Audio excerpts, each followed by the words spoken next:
गौर गुजर जी, मुंशी रामपाल जी, आदरणीय केसी सिंह जी, और हमारे जो इस कार्यक्रम के कारण है, जो इस कार्यक्रम की वजह है। मेरा ख्याल है मेरी आवाज आप तक ठीक आ रही होगी, तो वो थोड़ी थोड़ी धीरे धीरे तेज हो जाएगी। अध्यापकों की आवाज ऐसे ही होती है, पहले धीमी चलती है, फिर थोड़ी लाउड होती जाती है। हमारे जो 3 युवा जिन्हें मेरे मन में कहने का एक उत्साह है, कहूँ, और उसको मेरा ख्याल है उसी अर्थ में लिया जाएगा। ये 3 सिंह शावक, ये लॉयन कब जो आज हमारे बीच में है, जिनकी वजह से ये सारा कार्यक्रम रखा गया है, मैं उनका भी बहुत प्रेम से अभिवादन करता हूँ और मंचस्थ अतिथियों का, विशिष्ट अतिथियों का, सभी का बहुत अभिवादन करता हूँ। हाँ, मेरा ख्याल ये ठीक है, आवाज कम। अच्छा, ठीक है। सामने बैठे, अभी आवाज ठीक है? सामने बैठे जो हमारे वक्तागण हैं, सबने कहा कि आप 10 बजे मैं उतनी तैयारी से तो नहीं आया था कि मुझे आपने कहा था सिर्फ 10 मिनट बोलिए।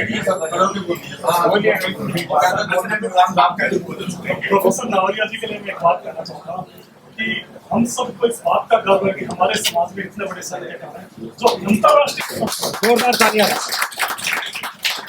और इनके लिए ये बहुत छोटी बात है ये कि मैं इस तरीके से तैयार नहीं गया। कभी भी रात को उठा के बोल दीजिए, ये सबको मोटिवेट करता है। मेरे जैसा प्रोफेसर कोई करता है।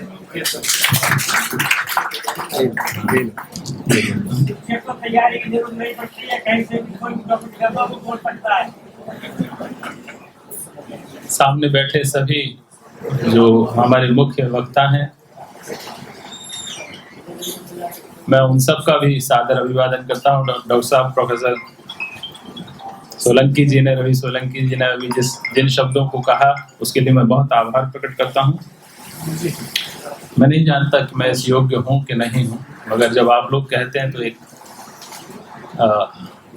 संतोष होता है कि जिस रास्ते पर हम चले, जिस राह को हमने पकड़ा, उस राह पर हम कुछ समाज को दे पाए, और ये संतोष कि हम कुछ समाज को दे पाए, ये बहुत बड़ा संतोष होता है। मैं इसी लाइन पर आगे बढ़ूंगा, मगर उससे पहले जो हमारे दूसरे अतिथि यहाँ बैठे हैं, जिनकी वजह से कोई भी कार्यक्रम सफल होता है, ये जो श्रोतागण हैं, ये ना हो तो सारे कार्यक्रम चौपट हो जाते हैं। तो आप लोगों का बहुत अभिवादन करता हूँ, बहुत आप लोगों का सम्मान करते हुए आगे बात करूँगा।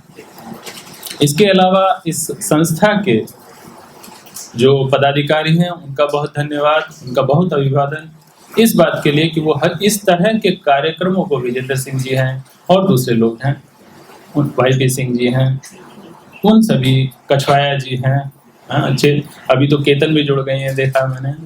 तो आप सभी लोगों का भी मैं बहुत सच में इस बात के लिए शुक्रगुजार हूँ कि आप लोग ऐसे कॉजेस को, ऐसे कारणों को पकड़ रहे हैं जिनसे समाज का, समाज के युवाओं का और समाज के उन वर्गों का जो थोड़ा पीछे रह गए हैं, भले ही वो आज हम जैसे खटीक समाज के बारे में बात कर रहे हैं, तो उस समाज के जो लोग पीछे रह गए, उनमें एक प्रेरणा का भाव पैदा होता है, उनमें एक उत्साह का भाव पैदा होता है कि हम भी कुछ कर सकते हैं। तो जब आज 3 युवा बैठे हैं, कोई दिन ऐसा भी आ सकता है, वो बहुत दूर नहीं होगा दिन, जब ये 30 युवतियाँ, युवा बैठे होंगे यहाँ और हम उनके लिए वो सम्मान कर रहे होंगे। निर्वाण जी, ये मुझे पता नहीं क्यों वैसे प्रसंग तो है, मगर तुलसीदास जी की एक तो पंक्ति याद आ रही है, जिनके जिनके सत्य स्नेह ताब मिले है न कछु संदेह हो। तो आपने जैसा कहा कि मैं सोच तो यही रहा था कि मुख्य अतिथि आ जाएं, उसके बाद मैं कुछ बोलूं, और शायद वो चाहत पहुंच गई और आप आ गए, और मैं अब आपके साथ आपका बहुत बहुत अभिवादन करता हूं। सुभाष रामनाथ पारदी जी, माननीय सदस्य हैं राष्ट्रीय अनुसूचित आयोग के। आपका बहुत धन्यवाद, आप आए और हम लोगों को आशीर्वाद दे रहे हैं यहाँ आज। मैं बात पर आता हूँ क्योंकि बहुत लंबा समय नहीं है अब हमारे पास बात करने के लिए। देखिए, हमें सबसे पहले किसी भी समाज को, मेरे जो 3 युवा लोग हैं उनको ध्यान में रखकर मैं कुछ बातें कह रहा हूँ। किसी भी समाज को समझने के लिए हमें समझना होता है उसकी सोशल रियलिटी को। सोशल रियलिटी का मतलब है सामाजिक यथार्थ क्या है। जब हम सामाजिक यथार्थ को समझ लेते हैं तो हम ये भी समझ लेते हैं कि सामाजिक यथार्थ में से ही समस्या पैदा होती है। समस्या बाहर से नहीं होती है, समस्या उसी सामाजिक यथार्थ में से पैदा होती है। और जब हम ये समझ लेते हैं कि समस्या यथार्थ में से पैदा हो रही है तो हम ये भी समझ लेते हैं कि उसी समस्या में से उसका समाधान निकलेगा। ये मैं आप लोगों के लिए विशेष रूप से इसलिए कह रहा हूँ कि अभी आप ट्रेनिंग पर नहीं गए हैं, अभी आप लॉ एंड कब हैं, मगर जब ट्रेनिंग कर चुके होंगे आप शेयर हो जाएंगे। तब हमें बोलने की जरूरत नहीं पड़ेगी, आप हमें बहुत सारी चीज़ें आप हमें अपडेट कर सकते हैं। तो जो समस्या है, जब आप उसको समझ लेते हैं कि हमारे देश की जो यथार्थ है वो है जाति का यथार्थ। आज आप यहाँ आमंत्रित हुए हैं, उसके पीछे भी जो वजह है वो जाति है। पूरा विश्व जो है वो अलग अलग रियलिटीज के कारण बटा हुआ है। कुछ जगहों पर धर्म के आधार पर बटा हुआ है सामाजिक यथार्थ, कुछ जगहों पर नस्ल के आधार पर बटा हुआ है, कुछ जगहों पर वर्ग के आधार पर बटा है। हमारा देश यानी ये जो उपमहाद्वीप है, ये जो भारतीय उपमहाद्वीप है, ये पूरी तरह से जाति आधारित है। और इस जाति की स्थिति उपस्थिति ऐसी है, आप हैरान होंगे कि भारत के ही धर्म नहीं बल्कि वो धर्म जो बाहर से आए उनमें भी जाति ने एंट्री कर ली, उसके पूरे जो एक लौह कवच को तोड़ दिया। और आज हम उन धर्मों में भी जाति की उपस्थिति को साफ देख सकते हैं जिनमें उसकी कहीं कोई दूर दूर तक कल्पना भी नहीं की जा सकती थी। मैं ये बात क्रिश्चियनिटी के लिए भी कह रहा हूँ, इस्लाम के लिए भी कह रहा हूँ। खास तौर से वहाँ भी चूँकि मैं जामिया में पढ़ाता हूँ तो मेरे पास बहुत फर्स्ट हैंड इंफॉर्मेशन रहती है इन सब चीज़ों की। इतना सब कुछ मैं देखता हूँ। तो जो ये जब ये समाज में जाएंगे, अभी इनकी जब आगे जाके पोस्टिंग होगी, तब इनको ये समझने की ज़रूरत होगी कि ये जो प्रॉब्लम है, आप देखेंगे कि भ्रष्टाचार जैसी समस्या भी जाति आधारित है।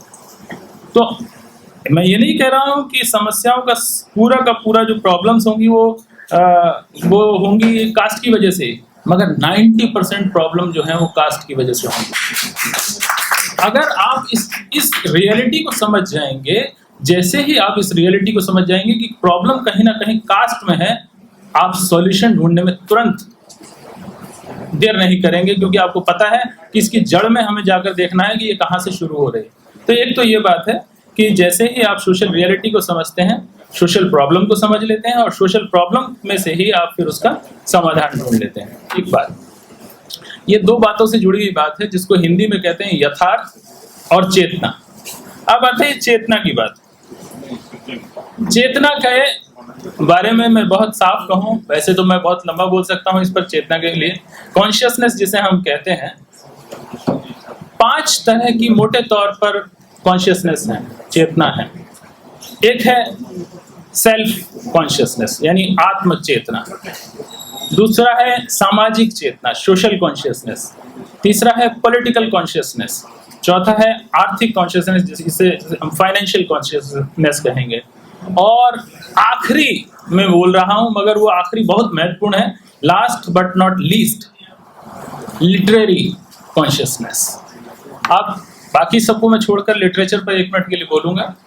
लिटरेरी कॉन्शियसनेस जिन समाजों के पास भारत में है, आप हैरान हो जाएंगे, उत्तर भारत में शायद ये 2 जातियों के पास है सिर्फ, जो मेरी जानकारी के हिसाब से।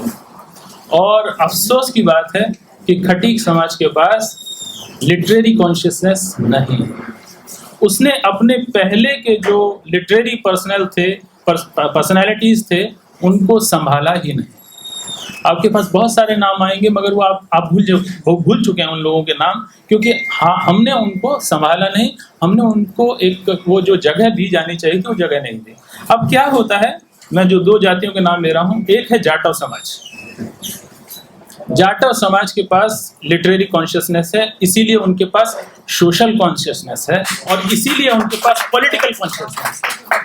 ये तीनों आपस में किस तरह जुड़ी हुई हैं, इसलिए मैंने कहा कि पहले मैं लिटरेचर के बारे में बात करूंगा। जिसके पास लिटरेरी कॉन्शियसनेस होती है वो ये जानता है कि मुझे अपने समाज को कैसे बचाना है, कैसे अपने समाज की पहचान बनानी है, क्योंकि अगर कोई पहचान बनेगी तो समाज से बनेगी। आप अकेले अपनी पहचान उस हद तक बना सकते हैं जब तक आप जीवित हैं, मगर आप अगर जीवन के बाद भी अमर होना चाहते हैं तो आपका समाज आपको अमर करेगा उस काम के लिए। ऐसे बहुत सारे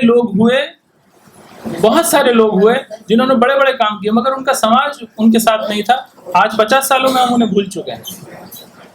तो ये जो एक तो मैंने कहा कि जैसा कहा कि जाटव समाज के पास है हाँ सोशल कॉन्शियस, लिटरेरी कॉन्शियसनेस जो है, आपको ये समझना होगा अगर लिटरेरी कॉन्शियसनेस दूसरे किसी समाज में है, आप वो बहुत अच्छे से जानते हैं वो दूसरा समाज कौन है, और मैं कह रहा हूँ मुझे उसमें कोई खुशी है मुझे इस बात की कि वो इतने कॉन्शियस हैं, इतने जागरूक हैं, इतने अवेयर हैं, वो है ब्राह्मण समाज।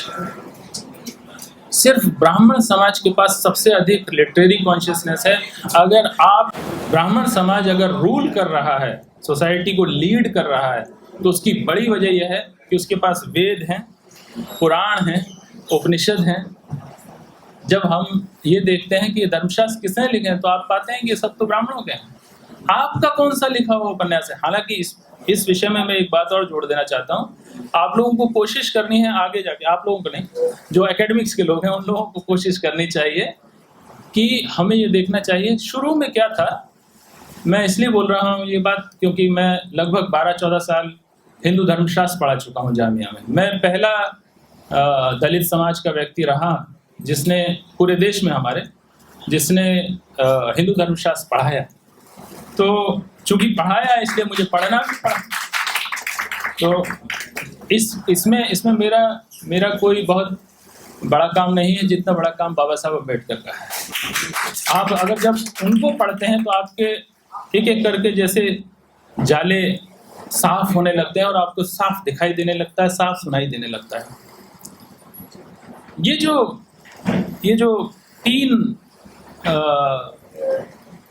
हमारे वेद हैं उनको वेद त्रयी कहा जाता था। वेद त्रयी का मतलब 3 वेद। तो सबसे पहले ऋग्वेद, फिर यजुर्वेद, फिर सामवेद, ये क्रम है। सामवेद तीसरे नंबर पर है और चौथे नंबर पर आता है अथर्ववेद। मैं अथर्ववेद के बारे में आपको दो बात बता दूं। अथर्वा नाम के ऋषि के उस पर ये इसका नाम अथर्ववेद रखा गया, मगर अथर्ववेद के अंदर वो सब चीजें नहीं थी जो किसी वेद को वेद बनाने के लिए जरूरी होती है। इसलिए ब्राह्मणों ने उसको लंबे समय तक वेदों में शामिल नहीं किया। इसकी एक बड़ी वजह यह है कि उसमें चिकित्सा, जादू, टौने और तमाम तरह की जो हमारे सामाजिक जीवन में चीजें चलती थी उन सबको भी शामिल किया गया था। तो जो चौथा वेद है ये बहुत बाद में स्वीकार किया गया। 3 ही वेद थे, बताना? हाँ ठीक है, आप बोलिए। तो ये 3 ही वेद थे। एक दूसरी चीज अगर आप देखेंगे पुराणों में 2 डिवीजन हैं। एक है वैष्णव पुराण है जिसमें विष्णु से संबंधित है। डॉक्टर साहब आपकी तरफ देख रहा हूँ। एक विष्णु से संबंधित है और दूसरे शिव से संबंधित है, और आप पाएंगे कि वो दोनों एक दूसरे के भयानक विरोध में हैं। एक वर्ण व्यवस्था का समर्थन करने वाले हैं और दूसरा वर्ण व्यवस्था को न मानने वाले हैं। तो ये जैसे ही ज्ञान की परंपरा को आप ठीक से जानने लगते हैं तो आप एक नई चीज समाज के सामने दे पाते हैं। एक नई चीज आप समाज के सामने दे पाते हैं और समाज का मार्गदर्शन उससे होता है। आप तीनों के लिए जो मेरे मन में ये बात थी जो मैंने शुरू में कही कि जब आप सर्विस में जाएंगे तो आपके सामने ऐसी कई स्थितियां होंगी, मगर अगर आपको पहले से अपना कर्तव्य, अपना धर्म, मैं धर्म कह रहा हूँ, पहले ही स्पष्ट कर दूं कि मैं धर्म क्यों कह रहा हूँ, आप लोग कहीं अन्यथा ना लें। सभी लोग, गीता के 9वें अध्याय में ये बात आती है, जब वो अर्जुन को समझा रहे हैं तो उसमें एक पंक्ति वो कहते हैं, स्वधर्मे निधनम श्रेया, स्वधर्मे निधनम श्रेया परधर्मो भयावह। अब इसका मतलब ये है कि हम जो इतने सारे लोग बैठे हैं, लगभग इसमें से मैं मान के चल रहा हूँ 95% एक ही जाति के लोग होंगे, 5% कुछ और दूसरे जातियों के और दूसरे वर्गों के लोग भी होंगे, मैं 5% मान रहा हूँ। सभी पढ़े लिखे हैं, स्त्री हो पुरुष हो सभी पढ़े लिखे हैं, ज़्यादातर पढ़े लिखे हैं, मगर स्वभाव सबका अलग है।